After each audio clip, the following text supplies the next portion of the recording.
with Angie though, it was nervous going in. They gave us a room, we didn't expect that. We thought we was going to get it before, didn't we? Yeah, remember? So we sort of had to, when it comes to audio and camera up in, we sort of had to think on the spot, which I think we did quite well as a crew.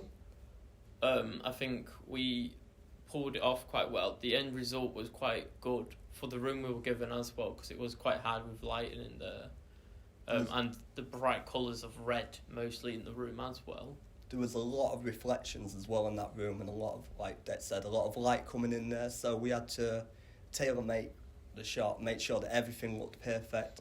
In regards to the interview, I feel I spoke a bit too much over her at times. I didn't let her finish. This was the first one that we'd done, so I was a little bit nervous of what we was going to achieve. I feel that overall it went quite well, though. Yeah, I remember the first cut we did, we put really emotional music over it. And it just doesn't fit, does it? Because you're pushing a narrative, it doesn't really work in corporate, does it? As well, what happened with that was it felt like the subject that Angie was talking about had died at the end, and it got very deep, and like Jack said, we was pushing a narrative that wasn't really there, or didn't really need to be pushed. Well, we was there, anyway, we was personally attached to her, having spoken to her. It was quite a fun story, to be fair to her, and it was... I don't know if it's the right word, but inspirational, the fact that she's overcome all these obstacles and helped herself to get out of bed. Like she said, she hadn't done anything like that before, and then she'd gone down, met people that she'd never met, signed up for a service that she wasn't even sure that she'd be able to do, and achieved her end goal.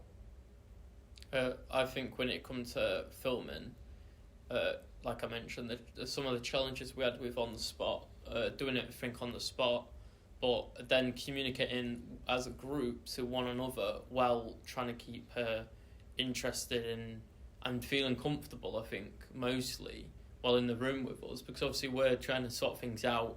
She's all new to it, and she was like quite nervous, I felt, when she first came in the room, but I think we worked quite well at calming it down and actually then getting the best out of her, like the best sound bites and stuff out of her in the end, because we made her so calm, yet we still performed to a good quality as well, I believe. We put her at ease as well, like Det was saying. She felt a little bit nervous when we were starting, and as we were setting up, just to elaborate on what Det said, we was taking it in turns, talking to her, making sure she was okay, asking if she'd ever done anything like this before, and just a couple of questions there. It was the first time that like I mentioned, we'd done one of these interviews, and the skills that we developed from it improved massively.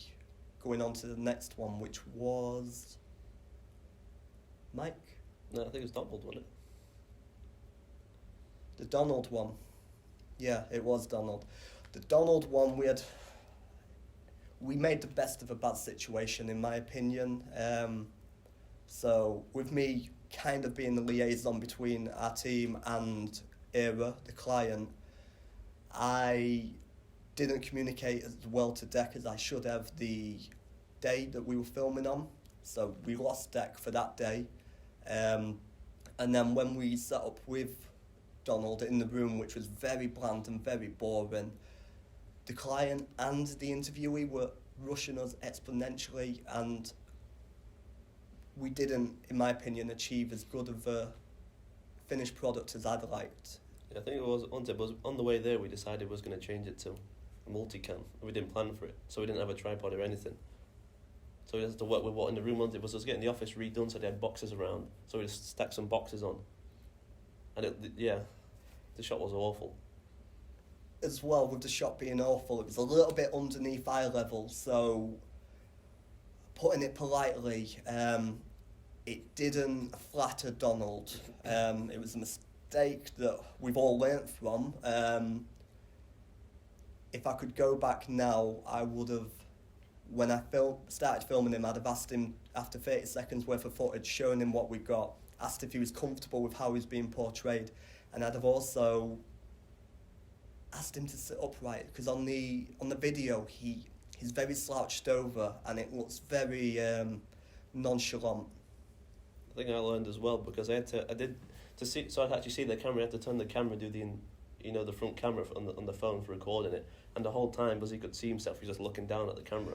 So Yeah. I learned never to do that again.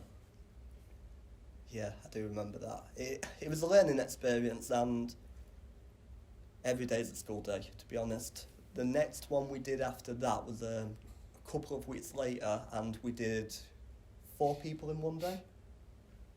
Yeah, Mike, then Dan and Leo, then Sean. As you know, it was Dan and Leo first, wasn't it? Yeah, Dan and Leo first. I think we did well, because that was the 2 boys together.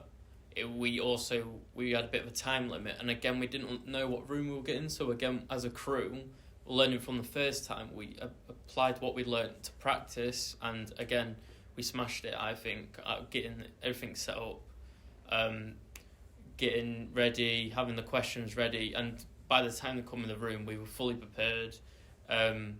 We were talking to them like friends at first, just to like comfort them into the room pretty much. Once they were settled, I feel like, again, we learned through this one that when we spoke to people while on camera, they were quite nervous because of the cameras, but when they were off cameras, the body posture, everything changed, and they were more relaxed and willing to speak. So we pretty much recorded that after as well, just so we had multiple footage to pick from. And I believe we actually got better footage at the end of it massively. compared to the actual interview. It felt something. So I was gonna say, I think me and Deck as well. That's when we learned like the golden technique is when you're on camera, behind the camera, don't look in the lens. But we used to pretend we were looking off. We just looked at the floor, looked away. So it was we were trying not to look at the interviewee, sorry, for the simple fact we didn't want to make them feel nervous because they got multiple eyes on them. We tried to hide ourselves practically so they don't think we're looking at them, so then they're not getting nervous or maybe overwhelmed, which I think we picked up very quickly on that one because on future ones you could definitely tell that. So from my point of view as well, that made it a lot more easier for me to be able to interview the subjects, because the lads weren't actually looking at the people were totally focused on myself. And what I learned from the interview with them two is, because I was a little bit nervous when they came in and was chatting to them like friends, if I randomly kept smiling to them and nodding, they'd be more reciprocative and they'd sit up a little bit more, they'd be a bit more confident, they'd give more free-flowing answers.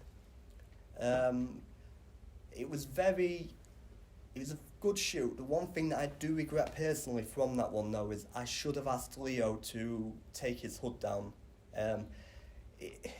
It doesn't look right when he's got his hood up next to his friend Dan, but that's just nitpicking in my opinion. If he felt comfortable having his hood up, then fair play to him. The next one we did after Mike was Mike. Yeah. The key part of the mic one for me is that was at the point where our ACAM, my A600, it failed on us, so the footage didn't quite look right. it could be noise, wasn't it? It's like a thick layer noise over it. It's terrible footage, and that's just from the camera being, I don't know if I dropped it or something like that, but it was my camera, and at the end of the day it was my responsibility. I feel the shot we've got of him, although I like the shot, I would have liked to have been able to cut between another one, as I feel he's very, very relaxed in the interview throughout, and Because that's one of the things as well, like putting the music on, where I think I took a bit of creative liberties, sort of from a filmmaking standpoint, with the corporate things before I got more of a stance on what they wanted, went more simplistic. So I took that side angle, whereas now I'd never go for that one now. And that's when the whole debate started with the camera not working. You had the shot of Donald, which was really clear and crisp, but it wasn't very flattering. And you had the other angle, which wasn't as nice. It was with the noise on, but then which one do you pick, isn't it? yeah, it was like being stuck between a rock and a hard place. It's like a morality issue, isn't it? Is it your obligation to make them look good or not? Yeah. Because that was real. I think Yeah. what we learned from that then is that we should have done for each person at the beginning anyway, because I feel like further on we did learn this anyway, to test the cameras on the interviewees before we do the actual thing. So just a test run of asking a question, then playing back, and then going again, knowing that it works, or if there's anything that needs adjusting, adjust it on the day instead of afterwards. Yeah. I feel like that's probably the key thing we'd have to learn from that one. And I feel like we did by the end of it, because obviously we was getting so used to it and everything was flowing so well and the footage was getting better and better. So apart from that, I definitely think we were learning to be even more prepared in places we didn't think would have to be prepared. It was sort of just like, oh, we can film, it looks good, but we didn't take them extra precautions, which we should have. I feel like we should, to make it the end product better. From an interviewing standpoint as well, I felt with the taking what we learnt from the Leo and Dan one, where we was making them feel at ease and comfortable, I think it worked brilliantly with the mic one, and it shows with how comfortable it is on cam. Also, we was able to go off script with a couple of the questions to get more information, and as we was asking him questions, we'd be looking at each other after a key soundbite, and if after a certain question we didn't feel we had the key soundbite from it, I gained the confidence to be able to reword the question later on to get what we needed from the shoot. You had a bit of a curveball as well, didn't you? Because he said he was an IT, he said he was a digital buddy or an IT guy, and he got a bit defensive, didn't he? Yeah, which to be honest put me on the back foot a little bit. I don't think it affected the overall production. I think he got him back in the end, but there was a minute there where he seemed a bit hostile. I think we learned a lot from working with clients that we should be demanding of more information, and sadly we got let down by the client we was working for Massively. That they give us literally, for the two lads as well, they give us the wrong information. We thought they were computer design students, yeah, they were business study students. So on the day of that one as well, the questions, we had to change them up on the spot, and it got quite awkward when we had the conversation, and it was like, no, that's not what we do, and we're like, oh no. But we learned to adjust to that, but it was also, we learned that you can't really trust this client sometimes, and the fact that you need to be on it, even though you expect the client to be giving you the right information, even though a lot of the time the information we were given was not to be true and was a bit annoying, but I guess that's what you have to deal with. Also, it made, like Dad said there, it made us look ill-prepared and as if we weren't taking it as seriously as we actually were taking it. It was a bit annoying, to be honest, but then from what we learnt there, the next person that we had, that was Sean, we made sure that we asked him questions thoroughly and made sure that we got his job role and we knew what he was doing. And we tried to make Sean feel at ease from an interview point of view, as we'd done with the others, and we learned and progressed from there. But I feel with Sean, he was just so nervous, and it shows in the footage. It broke the ice a bit when Deck, he sat on that table and it almost broke. I think that was a good moment, everybody laughing. He seemed to ease up after that. Yeah. It definitely made him feel a little bit more comfortable. Yeah. I feel myself that from an interview point of view, that Donald and Sean as volunteers, they weren't as articulated as Something Breaks Behind Me as the other people were, who were a little bit more professional and had what's the right word, not professional jobs but more demanding job roles, let's say. The framing as well for the Sean interview, because we was in such a tiny little room, we weren't able to get the poster fully in shot. There was nothing we could have done about it though. I also feel that we made the best of a bad situation in that room. I think because we couldn't have done it really with that, we learnt that sometimes things not going to go perfect. You just got to keep going onwards instead of letting it get us down on the day. We just sort of had to, like I said, get on with it and just carry on at like it's fine, even though it could have been better or would like to have been better. Obviously, not every shoot's going to be perfect, and I think we learned that for the future ones, that maybe not everything's going to be perfect, and it's not always going to be perfect. So it's just sort of a life lesson, I guess, as well. You just have to run with it the best you can do, and I do feel that we didn't let it affect ourselves going forward. we was able to do a good job for the client with the Sean interview, and it shows.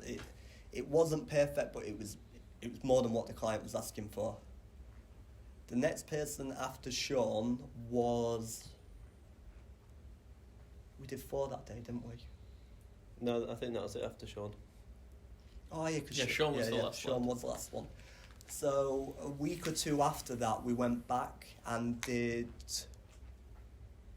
the Tracy interview. Yeah. The Tracy interview, we took a lot of the things that we'd learnt from the other interviews that we'd done, and in my opinion, it is one of the best interviews we did.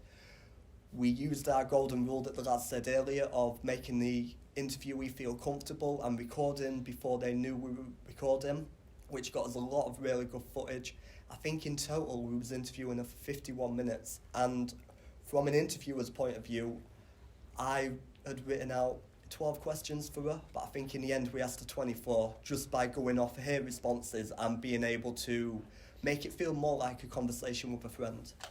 You know, that bit as well there at the start, me and Dec were setting up, and she was in the room sort of watching us and didn't expect her to stay, and it's sort of a bit under pressure. You had to learn to just, even though it was awkward, to sort of fill the silence. Cause it was. I felt like because she was looking over us, and we politely, in a way, said, "Oh, you can come back later, and we will sort out." And she sort of didn't take the hint that we were busy, like setting up. Yeah. We sort of had this added pressure of setting up while being watched, and you could tell the room when we were doing it that all of us, we felt very awkward, and we felt like we couldn't get on with things because she kept on talking to us.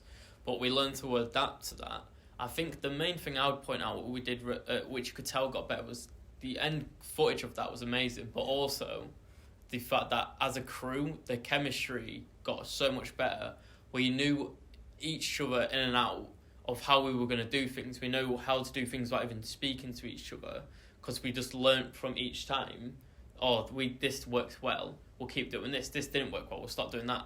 We'll keep doing this, we'll keep doing this. And by the end of it, it was like a very professional crew instead of this like amateur like thing. We actually seemed and performed like a proper crew, which I felt really accomplishing, I would say, at the end.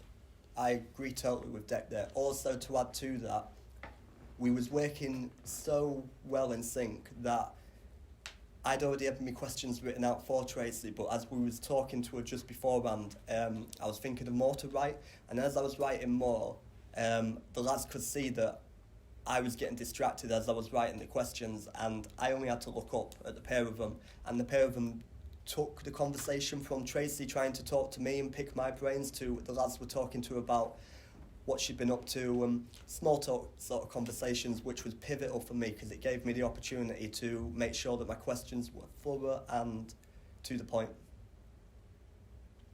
Yeah, from editing as well. I never really edited any multicam stuff before I have, but it was all set up, so figuring out the best way to sort of line up every track to efficiently edit it was something I had to think about for a while and figure out, and I think that's going to be helpful in the future. When we do more, I can go more efficiently with multicam stuff. I love the way that her interview, it goes from the A cam to the B cam, and even though it is a 12-minute interview with her, it doesn't feel like 12 minutes. It flows like water, and it keeps you interested with, like Jack said, the changing between the shots. It keeps the viewer engaged in what they're viewing in front of them.